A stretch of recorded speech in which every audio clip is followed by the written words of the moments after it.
Mission 85 ची घोषणा शरद पवार गटाकडून करण्यात आलेली आहे। शरद पवार येणाऱ्या विधानसभेत 85 आमदार निवडून आणण्याचा निर्धार करत आहेत।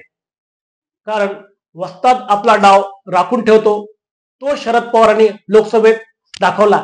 याच गोष्टीचा सविस्तर आढावा आपण आज या व्हिडिओच्या माध्यमातून बघणार आहोत। नमस्कार मंडळी, माझं नाव पठाण तय्यब आणि तुम्ही पाहत आहात चौथा स्तंभ।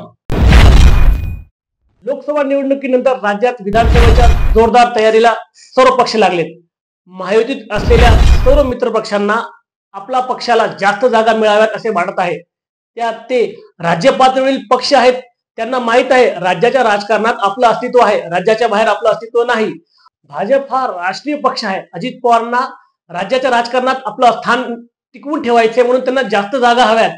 पण महायुतीत जागासाठी घुसमुस सुरू झालेली आहे, कारण लोकसभेला अजितदादांना जेवढ्या जागा हव्या होत्या तेवढ्या जागा त्यांना मिळाल्या नाहीत।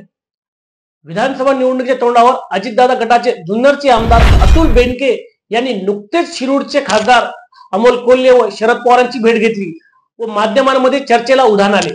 शरद पवारांनी ज्यांना लोकसभेत आमची मदत केली ते आमची आहेत असे सूचक विधान केले। अतुल बेनके यांच्या मतदारसंघातून अमोल कोल्हे यांना चांगली लीड मिळाली। याचा अर्थ काय होतो तुम्ही समजून घ्या। शनिवारी जिल्हा नियोजन समितीची बैठक पार पडली। या बैठकीला पुण्याचे खासदार या नात्याने शरद पवार, अजित पवार दोघे जण उपस्थित होते। पुण्याचे पालकमंत्री व राज्याचे उपमुख्यमंत्री या नात्याने अजित पवारांनी सुद्धा या बैठकीला हजेरी लावली व त्यांच्या सर्व प्रश्नांची उत्तरे दिली। काही दिवसाआधी बारामतीत एका शासकीय कार्यक्रमात मुख्यमंत्री व दोन्ही उपमुख्यमंत्री शरद पवार, सुप्रिया सुळे उपस्थित होते, पण दोघांनी एकमेकांकडे बघायला टाळले।